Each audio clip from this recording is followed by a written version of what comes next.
ஓம் வேறொன்னும் நானறியேன் வேதம் தமிழ் செய்த மாறன் ஜடகோபன் வாழ்வாம் என்றே தும் மதுரகவி எம்மையாழ்வார் அவரே அரண்.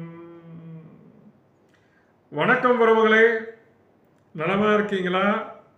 வளமாக இருக்கின்றீர்களா? வளமோடு வாழுங்கள். ஒரு பாமரனுடைய பார்வையில பகவத்கீதை, என்னை போன்று ஒன்றும் அறியாதவர்கள் பகவத்கீதையை எப்படி எடுத்துக்கொள்கின்றனர் என்பதை பற்றிய காணொளி தொகுப்பு தான் தொடர்ந்து நாம பார்த்துட்டு வரோம். முதல் அத்தியாயம் படைகளை கவனித்தல். அதுல இதுவரை 22 பதங்கள் 23 பதங்கள் முடிச்சிட்டோம். இன்னைக்கு 24, 5 மற்றும் 6 இந்த 3 பதத்தை பார்ப்போம். தர்மக்ஷேத்திரமான குருக்ஷேத்திரத்திலே பாண்டவர்களும் கௌரவர்களும் போர் புரிவதற்கு தயாராக தங்களை தயார் நிலையில் வைத்துக் கொண்டிருக்கக்கூடிய சூழ்நிலையில் அர்ஜுனன் தேரோட்டியாக இருக்கின்ற கிருஷ்ண பரமாத்மாவை பார்த்து, 2 சேனைகளுக்கு நடுவே எனது தேரினை கொண்டு செல்க அப்படின்னு ஆணையிடுறான். பக்தன் ஆணையிட பகவான் அவனுக்கு சேவை செய்வதற்காக உடனடியாக தேரினை எடுத்துக்கொண்டு 2 சேனைகளுக்கும் நடுவில் கொண்டு நிறுத்துகின்றார். நிறுத்திட்டு அடுத்த நிகழ்வு என்ன, இதை பற்றி சஞ்சயன் சொல்றார். திருதராஷ்டிரன்ட்ட இங்க நடக்கிற நிகழ்வை அப்படியே பதிவு பண்ணிட்டு வரார். சஞ்சயன் சொல்லக்கூடிய விவரம் என்ன அப்படின்னா, பரத குலத்தவரே, அர்ஜுனன் இவ்வாறு கூறியவுடன் பகவான் கிருஷ்ணர் அவனது உத்தம ரதத்தை இருதரப்பு சேனைகளுக்கு மத்தியில் கொண்டு நிறுத்தினார். உத்தம ரதம், அதாவது வெள்ளை குதிரை பூட்டப்பட்ட சிறப்பு மிக்க ரதம்னு ஏற்கனவே பார்த்திருப்போம். இது அக்னி தேவனால் வழங்கப்பட்ட ரதம். அப்படிப்பட்ட உத்தமமான அந்த ரதத்தை பார்த்தனுக்கு சாரதியாக இருக்கக்கூடிய பகவான் கிருஷ்ணர் 2 சேனைகளுக்கும் நடுவிலே கொண்டு போய் நிறுத்தினார். இந்த இடத்துல அர்ஜுனனுக்கு குடாகேசன் அப்படின்னு ஒரு நாமம் உண்டு, பெயர் உண்டு. குடாகேசன் அப்படின்னா, குடாகா அப்படின்னா உறக்கத்தை விட்டு ஒழித்தவன் அப்படின்னு ஒரு அர்த்தம் உண்டு. அது மட்டும் இல்லாம இதுல உறக்கம்னா நிறைய பேர் தூக்கம் அப்படின்னு நினைக்கிறாங்க. தூக்கம் மட்டும் இல்லைங்க, உறக்கம் என்றால் அறியாமை என்ற பொருளும் உண்டு.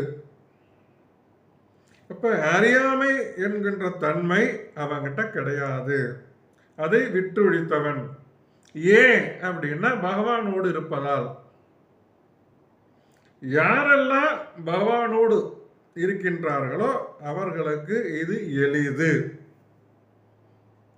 கிருஷ்ணருடைய மிகச் சிறந்த பக்தன் அர்ஜுனன். உணர்விலும் சரி உறக்கத்திலும் சரி பக்தனால் கிருஷ்ணது நாமம், குணம், ரூபம், லீலை இவைகளை நினைப்பதிலிருந்து ஒருபோதும் விடுபட்டு இருக்க முடியாது. கிருஷ்ண பக்தன் அப்படின்னா கிருஷ்ணரை பற்றி நினைப்பது மூலமாகவே உறக்கத்தையும் அறியாமையும் வெல்ல முடியும். இதுதான் இந்த பதத்துல சொல்லப்பட்டிருக்கிறது. இந்த தியான யோகத்துல, இந்த தியான யோகம் இருக்கு இல்லைங்களா, அதுல சமாதி நிலை அப்படின்னு ஒண்ணு சொல்லுவாங்க. அந்த சமாதி நிலை அப்படின்னா இதாங்க. அதை தெளிவா இந்த பகவத்கீதையில பகவான் கோடிட்டு காட்டியிருப்பார். ஞான மார்க்கம், பக்தி மார்க்கம், இது எல்லாத்துக்கும் விடை பகவத்கீதையில உண்டு. இன்றைக்கு 5000 ஆண்டுகளுக்கு முன்னாடியே தன்னால் செய்ய முடியாத ஒரு செயல் என்று விட்டொழித்த தகவல் இந்த தியானம் சார்ந்த விவரங்கள். இன்னைக்கு தெருவுக்கு தெரு, ஊருக்கு ஊர் 10 பேர் கிளம்பி இப்படி பண்ணுங்க அப்படி பண்ணுங்க அப்படின்னு சொல்லி கொடுத்துக்கிட்டு இருக்காங்க. ஒரு உடற்பயிற்சியே யோகா அப்படிங்கிற பேர்ல கொடுத்துக்கிட்டு இருக்காங்க. யோகம் என்பது வேறு, யோகா என்பது வேறு. அந்த தெளிவே இன்னும் பொதுமக்கள்கிட்ட இல்லை. அதை பற்றி நாம் அடுத்து பேசுவோம். இப்போ பகவானோடு கூடிய இந்த நட்பின் காரணமாக அறியாமையை வென்றது மட்டுமல்ல, தூக்கத்தையும் முழுமையாக வெற்றி கொண்டவன். யாரெல்லாம் கிருஷ்ண பக்தர்களாக கிருஷ்ணரோடு நட்போடு பரவி கொண்டிருக்கின்றார்களோ அவர்களுக்கு இந்த சமாதி நிலை உறுதி. இங்கே கொண்டு போய் தேர நிறுத்தியாச்சு. அடுத்து என்ன நடக்குது அப்படின்னு பார்ப்போம். பீஷ்மர், துரோணர் மற்றும் உலக தலைவர்களின் முன்னிலையில் பார்த்தா இங்கு கூடியிருக்கும் குரு வம்சத்தினை பார் என்று பகவான் கூறுகின்றார். இதான் 25வது பதம். எப்படி சொல்றார்? இங்கு கூடியிருக்கும் குரு வம்சத்தினரை பார். பார்த்தா அப்படிங்கிற ஒரு வார்த்தையை பகவான் இந்த இடத்துல உபயோகப்படுத்துறார். பீஷ்மர், துரோணர் மற்றும் உலக தலைவர்களின் முன்னிலையில். நாம் ஏற்கனவே பார்த்திருக்கோம், இது ஒரு உலக போர். உலகத்தையே 2ஆக பிரிந்து நிற்க வைத்து செய்த போர். குரு வம்சத்தினரை பார் அப்படின்னு சொல்றார். பார்த்தா அப்படிங்கிற வார்த்தைக்கு அர்த்தம், இதுல பிருந்தாவின் மகன், அதாவது குந்திக்கு பிருந்தா என்று ஒரு பெயர் உண்டு. அது மட்டும் இல்லை, யார் இது அப்படின்னா பகவானுடைய தந்தை வசுதேவருடைய சகோதரி பிருந்தாவின் மைந்தன். அதை இந்த இடத்துல நினைவுபடுத்துறார். பார்த்தா அப்படிங்கிற வார்த்தையை சொல்லி நினைவுபடுத்துறார். நட்பின் அடிப்படையில் தேரோட்டியாக அந்த இடத்துல இருந்தாலும் தனது அத்தை மகன் அப்படிங்கிற ஒரு விவரத்தை அங்க நினைவுபடுத்துகின்றார். வந்து நிறுத்தியாச்சு, உலக தலைவர்கள் எல்லாரையும் பார் அப்படின்னு சொல்றார். எல்லாரும் அங்க கூடி நிற்கிறத அர்ஜுனன் பார்க்கிறான்.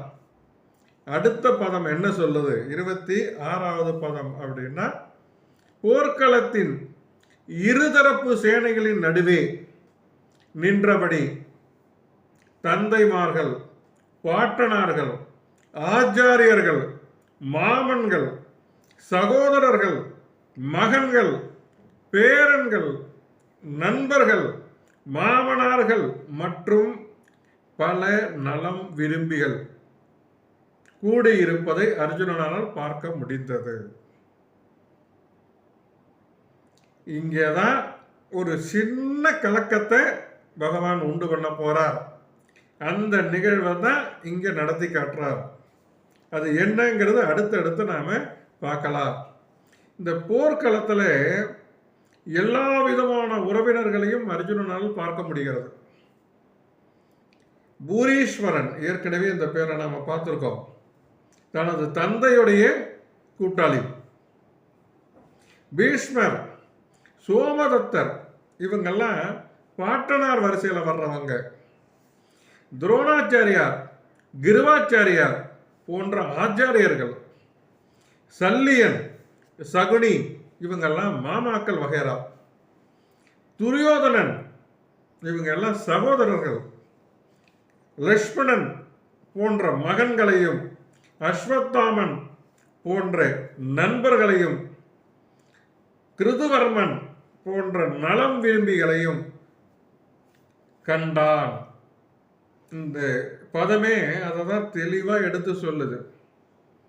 இந்த படையை பார்க்கணும்னு விரும்பி வந்தான் இல்லையா, யாரெல்லாம் நிற்கிறாங்க பார் அப்படின்னு சொல்லி பார்க்கும் பொழுது தன் தந்தைக்கு உடன் பழகியவர்கள், அவருக்கு முற்பட்ட பாட்டனார், மாமன்கள், மச்சான்கள், மாமனார், நண்பர்கள், தோழர்கள், மகன்கள், பேரன்கள், ஒரு கூட்டமே நிற்குது. எல்லாத்தையும் பார்க்குறான். பார்த்துட்டு என்ன சொல்றான் அப்படின்னா, அது அடுத்த காணொலியில் பார்ப்போம். அதுவரை உங்களிடமிருந்து விடைபெறுவது என்றும் உங்களோடு பயணிக்கும் சகபயணி மதுரகவி கோபாலகிருஷ்ணன், காயாரிலிருந்து. என்றும் உங்களோடு நான், உங்களுக்காக மட்டும்தான்.